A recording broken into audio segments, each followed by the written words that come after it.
Jeni të fiksuar pas patateve të skuqura. Ja çfarë mund të shkaktojë në trupin tuaj. Të konsumoni patate ose patatina arrit rrezikun e tensionit të lartë, thot një studim i ri. 4 ose më shumë racione në javë të patateve të skuqura të pjekura mund të lidhet me një rrezik 11% më të rritur krahasuar me më pak racione në javë. Studimet tregojnë gjithashtu se burrat dhe gratë që konsumojnë 4 ose më shumë racione në javë të patate të skuqura janë 17% më shumë të rrezikuar nga tensioni i lartë.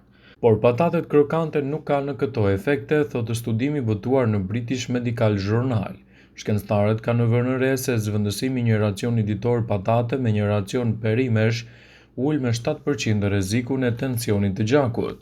Faji për këtë është indeksi glicemisë së lartë të patatet, pasi lëshojnë energji të shpejtë e përpasoj mund të rrisin sheqerin në gjak në mënyrë më të shpejtë. Këshilla e vetme është të i konsumoni ato në formën e zier ose edhe në perime.